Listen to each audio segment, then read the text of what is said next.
here we are. It's October. The provincial government going ahead, instituting a new vaccine campaign, making it free for everybody, if you want to. But there's still a lot of questions out there. We get them all the time whenever this comes up about vaccines and should I get it and what should I do and what if I... So our good friend, Dr. Chris Labos, is going to try to help us out here. Yeah, so we spoke to him just yesterday about this very topic. And listen, I know just the mere mention of COVID gets people, we get uptight and we're like, I don't want to hear it. But a lot of the time you have questions about whether you should be getting another one. Flu season, of course, upon us. We do know that there is an outbreak in long-term care homes. We spoke about it literally just yesterday with Dr. Labos. And RSV is still an ongoing concern. So you've got questions. Here is your opportunity. You can call 514-790-0800 or you can text to 514-800. We're doing this instead of question of the day today because whenever we have Dr. Labos on, you're texting in and asking things and we don't ever have the time. So today we are taking the time. Dr. Christopher Labos is a cardiologist with a degree in epidemiology. You can hear him every Sunday morning at 8:10 on weekends with Ken right here on CJAD 800 and he joins us now. Hi, Dr. Labos. Hello. We're making this a regular thing. Yeah, well, you know what? Yesterday was kind of an introduction. Then we thought, what if you able to give us the time? As Natasha said, we get questions every time this comes up. There's still a lot of questions being asked. So we thought, rather than come back to them a day later, if you have a question for Dr. Chris Labos, now's the time to call 790-0800, or you can text us at 514-800.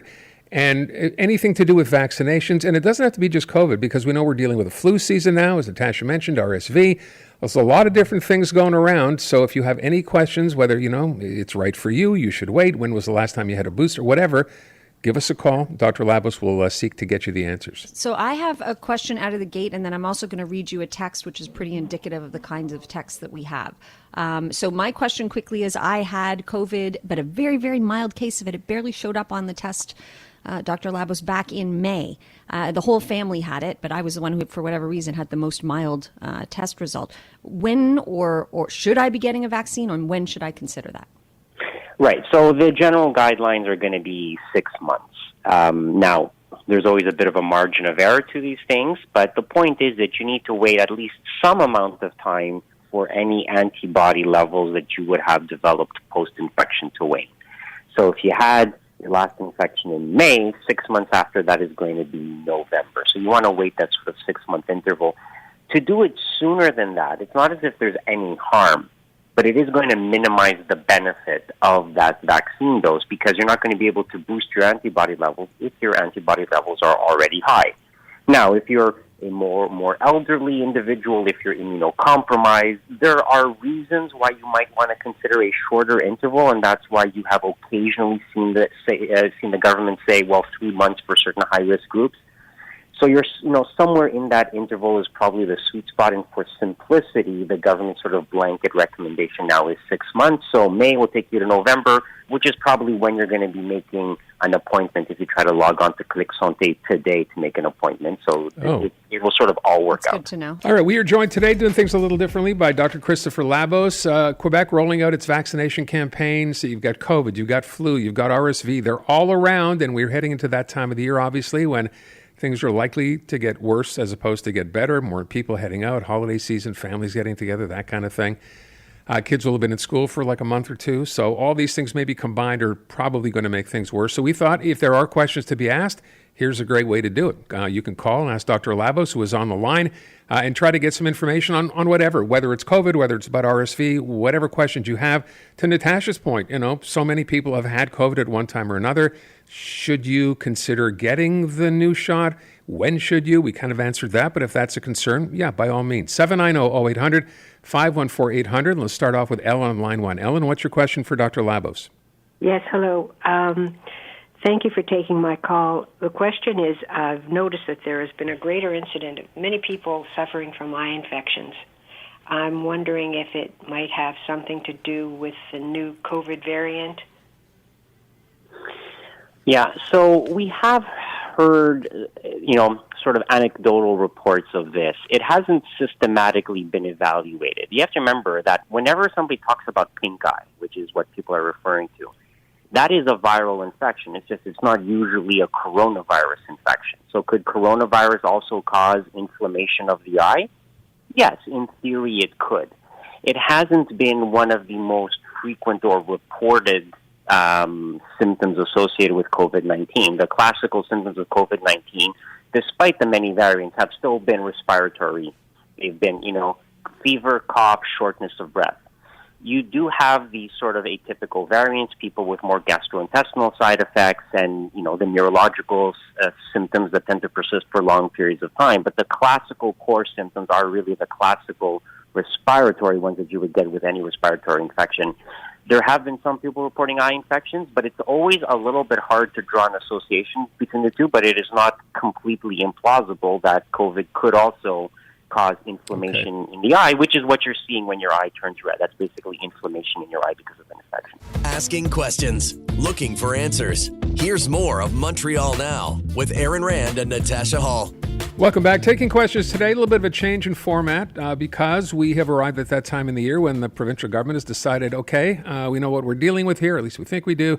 So we're going to roll out vaccine campaigns. And yes, there's flu and there's still COVID and there's now RSV. So we thought for people, if you are one of those people who wanted to know what should I be doing based on what I think I should be doing, my age, if I've had COVID. If you want to ask a question, Dr. Christopher Labos is here to answer them for the next few minutes. So you can give us a call, 790-0800, or text us at 514-800. And if he can, he will answer that question for you. And I'll try to give you a little bit of direction as to what should happen next for you. So on the text line, we've got this question that says, can I get the flu vaccine and COVID booster at the same time? Dr. Labos? Yes, absolutely. And if you log on to make your appointment, you would get that option. The reason why, and people keep asking this, because initially the government's recommendation was to not get both vaccines on the same day because there was this concern that we wouldn't be able to tell which vaccine was causing potential side effects. Now that we have more experience with the COVID vaccine, we know that side effects are pretty typical and fairly similar to other vaccinations. You get, a little bit of soreness, a little bit of redness. You might have a mild fever. They're generally mild for the vast majority of the population. So for the sake of convenience, you can get both on the same day. If you want to make two separate appointments, you can, but for many people, that's just going to be an extra source of inconvenience, and there's no reason why you have to space them out. Okay, I want to sort of address this that came in on the text line, asking about how the question actually says, how crucial is it for pharmacies to offer free COVID tests again? We know that's what we had first go round.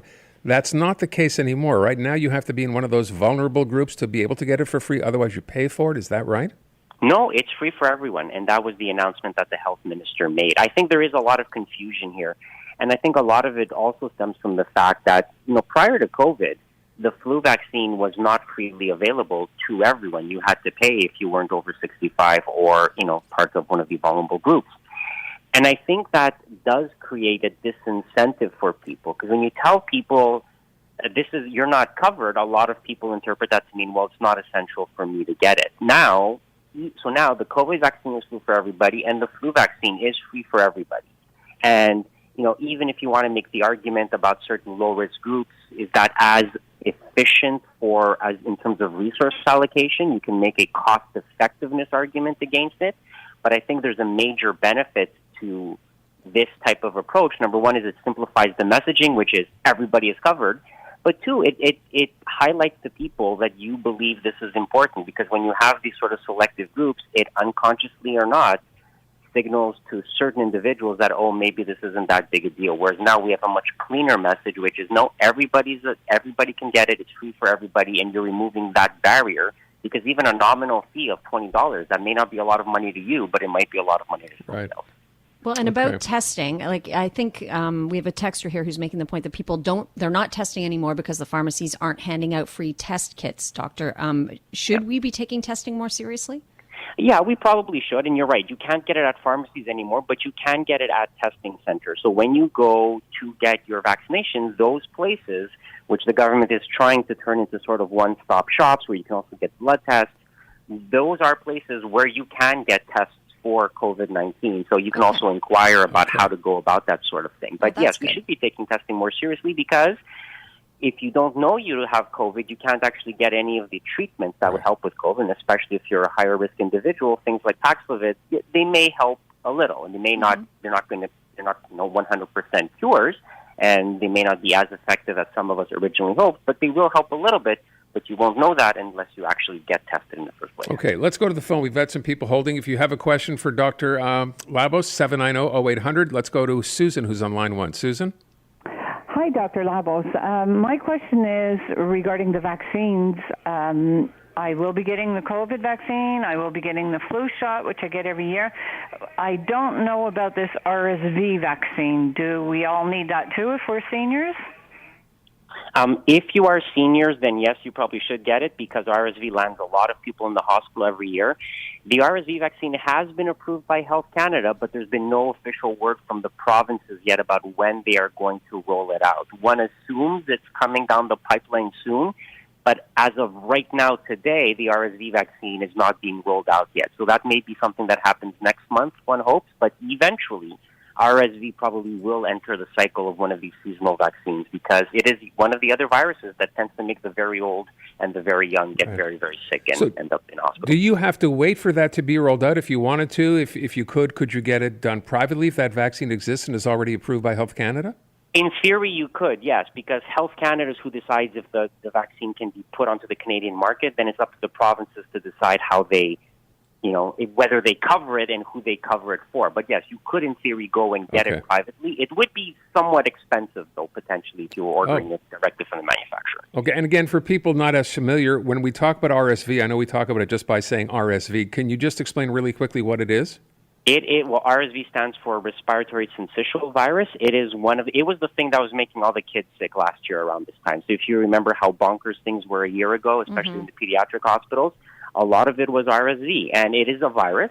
And, if you're young and healthy, if you're a man in your 20s or, a woman in her 30s and you're perfectly healthy, you'll probably get over it in the same way that you would with any cold or flu or pneumonia. But the very young and very sick get very, very sick, and it kills people every year. It is not a trivial issue, medically speaking. Okay, back to the phone. Mike is on the line. Mike, what's your question for Dr. Labos? Hi, Dr. Labos. I want to ask you a question. You're a heart doctor, right? A cardiologist, right? Yeah. Okay. Here's the situation. My girlfriend is 61 years old. She got three boosters. And after she got the third booster, she got a golf ball under, like a golf ball thing right under her armpit. Then 2 weeks later, she got pericarditis. Not myocarditis, pericarditis. Usually, she went to the doctor. They gave her a medication. Didn't disappear. It's supposed to, I went on the internet. It says 2 to 3 months it disappears. It's over a year and a half she has it.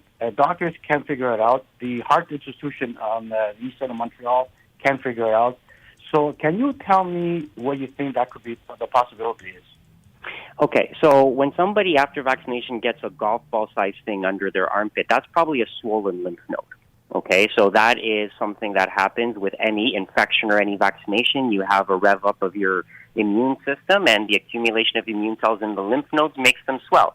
If you've ever had a very bad throat infection, you might have had a ball in your throat, a lump that you can feel. That is a swollen lymph node. So that's sort of irrelevant to the question of pericarditis.